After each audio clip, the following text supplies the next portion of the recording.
हूँ सबसे पहले मैं एक फॉर्म बनाता हूँ। अच्छा, फॉर्म बनाने के लिए मैं बूटस्ट्रैप का ग्रिड सिस्टम फॉलो करूंगा, ठीक है, मतलब एक कंटेनर बनाऊंगा, फिर उसके अंदर रो बनाऊंगा, इस तरह से मैं काम करूंगा। तो मैं यहाँ पे कहता हूँ डॉट कंटेनर, टैप करते हैं, ठीक है, ये कंटेनर आ गया आपके पास। और फिर यहाँ पे मैं एक रो क्लास बनाता हूँ, ठीक है, रो क्लास का डिव बनाता हूँ जो कि बूटस्ट्रैप की क्लास है रो। और फिर इसी के अंदर आपको पता है बूटस्ट्रैप की एक रो में 12 कॉलम्स होते हैं, ठीक है, लेकिन मैं जो अपना फॉर्म बनाऊंगा वो 4 कॉलम्स पे बनाऊंगा, ठीक है। तो मैं यहाँ पे क्या देता हूँ कॉल sm4 और यहाँ पे टैप करते हैं। तो इससे क्या होगा, आपके पास एक डिव बन गया जिसपे कॉल sm, ठीक है, मतलब स्मॉल डिवाइसेस के लिए यहाँ पे ये क्लास यूज होती है, उसके 4 कॉलम्स पे मैं अपना फॉर्म बनाऊंगा, ठीक है। तो फॉर्म बनाने के लिए यहाँ पे मैं फॉर्म लिखता हूँ और टैप करता हूँ, तो इसका ओपन और क्लोजिंग टैग आ जाएगा, ठीक है। और यहाँ पे आके इस फॉर्म को मैं एक आईडी दे देता हूँ, इस फॉर्म को मैं आईडी दे देता हूँ और उसका नाम दे देता हूँ फॉर्म 1, ठीक है। और इसके अंदर अब मैं एक टेक्स्ट बॉक्स बनाता हूँ, ठीक है। तो टेक्स्ट बॉक्स बनाने के लिए मैं कहता हूँ इनपुट कोलन टेक्स्ट, और जैसे ही टैप करूंगा तो यहाँ पे ये टेक्स्ट बॉक्स आ जाएगा, ठीक है।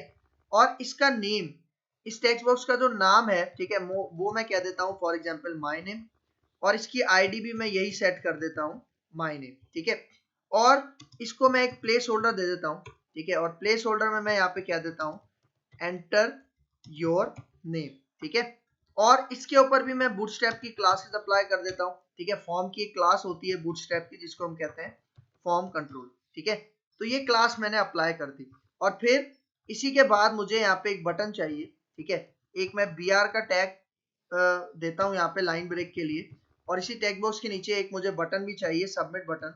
तो मैं यहाँ पे कहता हूँ इनपुट कोलन सबमिट, टैप करते हैं तो हमारे पास ये आ जाएगा। और यहाँ पे मैं इसको क्या देता हूँ फॉर एग्जांपल बटन का नाम कर देते हैं सबमिट, ठीक है। और यहाँ पे आके इस बटन को भी मैं क्लासेस दे देता हूँ, फॉर एग्जांपल मैं कहता हूँ btn जो कि बूटस्ट्रैप की क्लास है, और यहाँ पे मैं कहता हूँ btn info जो हमें ब्लू कलर का बटन प्रोवाइड करता है, ठीक है। तो अगर इसका रिजल्ट मैं अब आपको ब्राउजर में दिखाऊं, और यहाँ पे हमने एक फाइल बनाई है index.html, इसको रन करते हैं तो यहाँ पे देखो ये हमारे पास एक टेक्स्ट बॉक्स आ गया और इसके नीचे सबमिट बटन आ गया, ठीक है।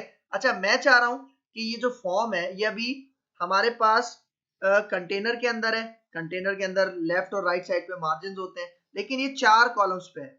मैं चाह रहा हूँ कि ये जो 4 कॉलम्स हैं ये सेंटर में आ जाए, ठीक है, मतलब ये फॉर्म आपके पास सेंटर में आ जाए। तो ये जो 4 कॉलम्स हैं कॉल sm4, यहाँ पे मैं एक और क्लास देता हूँ बूटस्ट्रैप की जिसका नाम है mx auto, mx ऑटो मतलब मार्जिन ऑटो। इससे क्या होगा कि आपके पास ये जो फॉर्म है ये बिल्कुल सेंटर में यहाँ पे आ जाएगा, सेंटर में आ गया। अच्छा, फिर मैं चाह रहा हूँ कि ये जो बटन है ये पूरे 4 कॉलम्स पे स्ट्रेच हो जाए, ठीक है। तो उसके लिए हम इस बटन के अंदर एक क्लास अप्लाई करते हैं जिसको हम कहते हैं btn ब्लॉक, ठीक है। और यहाँ पे आके इसको मैं सेव करता हूँ और यहाँ पे आके रिफ्रेश करते हैं तो आप देखो इस सबमिट बटन आपका यहाँ पे इस तरह से स्ट्रेच हो जाएगा, ठीक है। तो अब यहाँ पे आते हैं और इसके ऊपर मैं चाह रहा हूँ कि अभी देखो एम्प्टी है, मैं चाह रहा हूँ कि जैसे ही हम सबमिट पे क्लिक करेंगे तो क्या होना चाहिए, तो इसके ऊपर एक एरर आना चाहिए कि आप इसको एम्प्टी नहीं छोड़ सकते, ठीक है। देखो अभी तक हम क्या करते थे, हम इस टेक्स्ट बॉक्स के अंदर रिक्वायर्ड का एट्रीब्यूट यूज करते थे, ठीक है, लेकिन हम यहाँ पे ये काम नहीं करेंगे क्योंकि ये जितने भी काम है वो हम परफॉर्म करवाएंगे jQuery वैलिडेशन प्लगइन के थ्रू, ठीक है। तो यहाँ पे आता हूँ, सबसे पहले वो जो jQuery वैलिडेशन का मतलब आपके पास मेथड है जो मैं यूज करूंगा वो यहाँ पे मौजूद है, ठीक है। तो देखो ये जो स्क्रिप्ट फाइल है सबसे लास्ट में, यहाँ पे मैं एक और स्क्रिप्ट का टैग बनाता हूँ, ठीक है, और मैं यहाँ पे एक बेसिक कोड लिखता हूँ वो जो jQuery का हम लिखते हैं, ठीक है, डॉक्यूमेंट डॉट रेडी, मतलब जैसे ही हमारा डॉक्यूमेंट रेडी हो जाए ब्राउजर पे लोड हो जाए तो एक फंक्शन चलेगा, ठीक है। और उस फंक्शन की बॉडी के अंदर, ठीक है, उस फंक्शन की बॉडी के अंदर सबसे पहले ये जो मैंने फॉर्म बनाया है और उस फॉर्म को मैंने आईडी क्या दी थी फॉर्म 1, इसके ऊपर मैं jQuery वैलिडेशन का एक मेथड अप्लाई करूंगा जिसका नाम है वैलिडेट, ठीक है, सही है। ये जो वैलिडेट का आपके पास मेथड है ये कहाँ पे मौजूद है, ये इस प्लगइन के अंदर आपके पास मौजूद है, ठीक है। अच्छा, अब यहाँ पे आते हैं, ये जो आपके पास वैलिडेट का प्लगइन है इसके अंदर मैं यहाँ पे कर्ली ब्रैकेट ऑन करता हूँ और यहाँ पे आके मैं एंटर करता हूँ, ठीक है, ठीक है। तो देखो यहाँ पे सबसे पहले मैं स्पेसिफाई करता हूँ, हमारे पास एक ऑप्शन होता है जिसका नाम है रूल्स, ठीक है। रूल्स का मतलब देखो, आपने रूल्स लिखना है, फिर कोलन और फिर उसके बाद कर्ली ब्रैकेट ऑन और ऑफ करना है। अब देखो रूल्स का क्या मतलब, अगर मैं आपको सबसे पहले रूल्स दिखा दूं इस jQuery के, ठीक है, तो ये देखो ये आपके पास है इसके रूल्स, ठीक है। For example required, min length, email, equal to, strong password, no white space, letters only. और देखो यहाँ पे आपके पास कुछ इस पेज के ऊपर भी है, लेस देन, इक्वल, मतलब इस तरह की आपके पास बहुत सारे रूल्स बनाए गए हैं इस वैलिडेशन प्लगइन के अंदर, जो हम अपनी इस लेक्चर सीरीज के अंदर कवर करेंगे, ठीक है। तो सबसे पहले हम यहाँ पे आते हैं और बात करते हैं रिक्वायर्ड की, ठीक है। अच्छा, तो अब यहाँ पे वो जो नेम का टेक्स्ट बॉक्स है उसके ऊपर मैं रिक्वायर्ड लगाता हूँ इस jQuery वैलिडेशन प्लगइन के थ्रू, ठीक है। तो यहाँ पे देखो ये जो मैंने टेक्स्ट बॉक्स बनाया है उसको मैंने नेम क्या दिया था, ठीक है। देखो अगर आप यहाँ पे नोटिस करो, उसको मैंने नेम दिया था माय नेम, ठीक है। तो इसी नेम के एट्रीब्यूट को हम टारगेट करेंगे यहाँ पे, ठीक है। और मैं यहाँ पे कहता हूँ ये जो माय नेम है, ठीक है, यहाँ पे आके कोलन लगाता हूँ इसके बाद, और यहाँ पे आके इसके भी मैं कर्ली ब्रैकेट ओपन करता हूँ, ठीक है। और यहाँ पे आके मैं कहता हूँ रिक्वायर्ड, ठीक है। यहाँ पे मैं रिक्वायर्ड और इसको क्या कर दूंगा, यहाँ पे ट्रू कर दूंगा, ठीक है।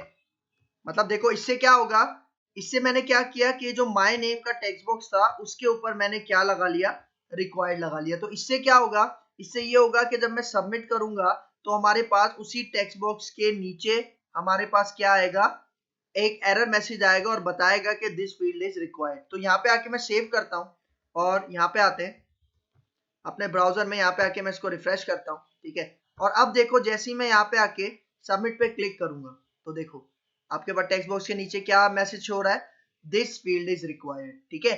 लेकिन अभी आप एक चीज नोटिस करो, ये जो एरर मैसेज है ये ब्लैक कलर में शो हो रहा है, ठीक है। मैं चाह रहा हूं कि भाई ये एरर मैसेज मुझे रेड कलर में शो होना चाहिए। तो उसके लिए हम क्या करेंगे, देखो हमारे पास ये जो jQuery वैलिडेशन प्लगइन है इसके अंदर एक क्लास पहले से डिफाइन है जिसका नाम है एरर, ठीक है। लेकिन उस एरर क्लास के अंदर अभी कौन सा कलर दिया हुआ है, ब्लैक कलर दिया हुआ है, ठीक है। लेकिन मैं इस एरर क्लास के अंदर, ठीक है, मैं यहाँ पे आता हूँ अपने हेड के अंदर और यहाँ पे हेड के क्लोजिंग टैग से पहले मैं यहाँ पे स्टाइल के टैग यूज करता हूँ, ठीक है, स्टाइल लिखता हूँ, ठीक है, और टैप करते हैं। और यहाँ पे आके वो जो क्लास है जो ऑलरेडी डिफाइन है जिसका नाम है डॉट एरर, ठीक है। और यहाँ पे आके मैं उस क्लास के अंदर ये जो कलर है एरर मैसेज का वो क्या सेट कर देता हूँ, रेड, ठीक है। पहले क्या सेट था आपके पास, ब्लैक सेट था, लेकिन एरर क्लास को कॉल करके मैंने उसका कलर क्या कर दिया, रेड कर दिया, ठीक है। तो अब अगर मैं यहाँ पे आऊं, ठीक है, और अब मैं यहाँ पे आके रिफ्रेश करता हूँ और अब देखो जैसे ही मैं सबमिट के ऊपर क्लिक करूंगा तो देखो अब जो हमारे पास एरर मैसेज आ रहा है वो कौन से कलर में आ रहा है, रेड कलर में आ रहा है, ठीक है। अच्छा, लेकिन अब आप एक चीज नोटिस करो कि जो मैंने रिक्वायर्ड लगाया है इस टेक्स्ट बॉक्स के ऊपर, ठीक है, इस ये जो मैसेज शो करवाया दिस फील्ड इज रिक्वायर्ड, ये मैसेज तो मैंने कहीं भी स्पेसिफाई नहीं किया, मतलब ये रिक्वायर्ड खुद से ये मैसेज डिस्प्ले करवा रहा है। लेकिन अगर आप चाह रहे हो कि आप अपना मैसेज कोई प्रिंट करवाओ, ठीक है, अपना मैसेज को यहाँ पे दो, तो उसके लिए आप क्या करोगे, देखो हम यहाँ पे आते हैं अपने कोड में, ठीक है। अब देखो जहां पे हमने ये रूल्स स्पेसिफाई किए ना, ठीक है, ये रूल्स का आपके पास ब्रैकेट क्लोज हो रहा है, यहाँ पे आप कॉमा लगाओ और इसके बाद आपने यहाँ पे एक और ऑप्शन लिखना है जिसको हम कहते हैं मैसेजेस, ठीक है। और इसका भी आपने यहाँ पे कर्ली ब्रैकेट ऑन और ऑफ कर देना है, ठीक है। तो मतलब देखो जितने भी रूल्स हैं वो आप इस ब्लॉक के अंदर स्पेसिफाई करोगे। रूल्स मतलब कि अगर आपको रिक्वायर्ड लगाना है किसी टेक्स्ट बॉक्स पे, आपको ईमेल की वैलिडेशन लगानी है, कंफर्म पासवर्ड की वैलिडेशन लगानी है, ठीक है, वो सारा आप रूल्स में दोगे। लेकिन उसमें मैसेजेस कौन से शो होने चाहिए, अगर आप कस्टम मैसेजेस देना चाह रहे हो तो वो आप दोगे इस मैसेजेस के ब्लॉक में। तो मैं यहाँ पे कहता हूं कि माय नेम के ऊपर ये जो मैंने माय नेम, ये जो मेरे पास टेक्स्ट बॉक्स है, ठीक है, यहाँ पे आके इसका कर्ली ब्रैकेट ऑन करता हूँ और इसके ऊपर जो मैंने रिक्वायर्ड लगाया था, ठीक है, तो उसका एरर मैसेज अब मैं यहाँ पे दूंगा, ठीक है। तो फॉर एग्जांपल मैं उसका एरर मैसेज कहता हूँ नेम इज मैंडेटरी, ठीक है, मतलब नेम आपको लाजमी देना है। ये मैंने एक अपना कस्टम मैसेज लगा दिया कौन से टेक्स्ट बॉक्स के ऊपर, माय नेम के टेक्स्ट बॉक्स के ऊपर, जब वो रिक्वायर्ड होगा, ठीक है। तो अब यहाँ पे मैं इसको सेव करता हूँ और यहाँ पे आके इसको दोबारा रिफ्रेश करते हैं, ठीक है। और जैसे अब मैं सबमिट पे क्लिक करूंगा तो देखो अब एरर मैसेज कौन सा आ रहा है, अब एरर मैसेज हमारा आ रहा है नेम इज मैंडेटरी। लेकिन जैसे ही मैं यहाँ पे नेम दे दूंगा, फॉर एग्जांपल मैं आदिल दूंगा, तो यहाँ पे देखो आपके पास वो टेक्स्ट बॉक्स जो है मतलब वो जो एरर है वो आपके पास चला जाएगा। ठीक है, तो एक आपके पास इसका ये पॉइंट है। ठीक है, अच्छा फिर एक और वैलिडेशन लगाते हैं इसी टेक्स्ट बॉक्स के ऊपर। वो क्या है भाई, देखो अगर मैं एम्प्टी छोड़ता हूँ टेक्स्ट बॉक्स को तब तो एरर मैसेज आ रहा है, लेकिन अगर मैं एक भी कैरेक्टर दे दूंगा तो वो एरर मैसेज चला जाएगा। लेकिन भाई मैं कह रहा हूँ कि अब देखो जो हमारा नाम होता है, किसी भी नाम में, दुनिया का कोई भी नाम उठा लो, उसमें एक कैरेक्टर तो नहीं आता ना, कम से कम 3 कैरेक्टर्स आते हैं। तो मैं यहाँ पे कहता हूँ कि अगर मेरा यूजर एक कैरेक्टर टाइप करता है तो नीचे एक और एरर मैसेज आए, फॉर एग्जांपल 3 कैरेक्टर्स मस्ट, इस तरह का कोई एरर मैसेज आ जाए, तो इसके लिए हम क्या करेंगे, इसके लिए यही जो टेक्स्ट बॉक्स है इसके ऊपर मैं एक और आपके पास रूल स्पेसिफाई करूंगा जिसका नाम है मिन लेंथ, मिनिमम लेंथ। तो देखो रिक्वायर्ड मैंने लगाया हुआ है माय नेम के ऊपर, इसी के ऊपर मुझे मिनिमम लेंथ का रूल लगाना है। तो यहाँ पे आके मैं कॉमा देता हूँ और यहाँ पे मैं इसको कह देता हूँ मिन लेंथ। ठीक है, और मिन लेंथ के अंदर मैं एक वैल्यू दे देता हूँ 3। इसका मतलब इस टेक्स्ट बॉक्स में 3 कैरेक्टर्स होंगे तभी वो एक्सेप्ट करेगा, अदरवाइज एक्सेप्ट नहीं करेगा। तो अब अगर मैं यहाँ पे आके रिफ्रेश करूं, और अब मैं रिफ्रेश करता हूं, ठीक है, सबमिट करते हैं, तो सबसे पहले नेम इज मैंडेटरी आ रहा है। लेकिन अगर मैं यहाँ पे फॉर एग्जांपल Z लिखता हूं तो देखो अभी क्या कह रहा है, प्लीज एंटर एटलीस्ट 3 कैरेक्टर्स, मतलब ये अपना एक मैसेज डिस्प्ले करवा रहा है। लेकिन जैसे ही मैं यहाँ पे 3 कैरेक्टर दे देता हूं तो देखो 3 कैरेक्टर जैसे ही मैंने दिए आपके पास वो जो एरर मैसेज था वो चला गया है। ठीक है, अच्छा अगर इसका भी हमें एरर मैसेज अपना सेट करना है, ठीक है, तो देखो मैं यहाँ पे आता हूँ माय नेम के अंदर, ठीक है, जो रिक्वायर्ड का एरर मैसेज दिया है यहाँ पे कॉमा लगाते हैं, और इसके बाद मैं कहता हूँ अगर मिन लेंथ का एरर आए तो यहाँ पे उसका एरर मैसेज क्या शो होना चाहिए, मैं कहता हूँ 3 कैरेक्टर्स मस्ट। ठीक है, ये हमारा मैसेज आना चाहिए और ये कस्टम मैसेज मैंने माय नेम के ऊपर लगा दिया। तो अब इसको सेव करते हैं और यहाँ पे आके मैं इसको रिफ्रेश करता हूँ, सबमिट करता हूँ। अभी तो वो नेम इज मैंडेटरी आएगा, लेकिन अगर मैं एक कैरेक्टर दूं तो देखो अब क्या मैसेज आएगा, 3 कैरेक्टर्स मस्ट, और जैसे ही 3 कैरेक्टर मैं दे दूं तो आपके पास ये एरर मैसेज चला जाएगा। ठीक है, तो एक आपके पास इसका ये आपके पास रूल है, ठीक है, जो मैंने अप्लाई किया विद कस्टम मैसेज। ठीक है।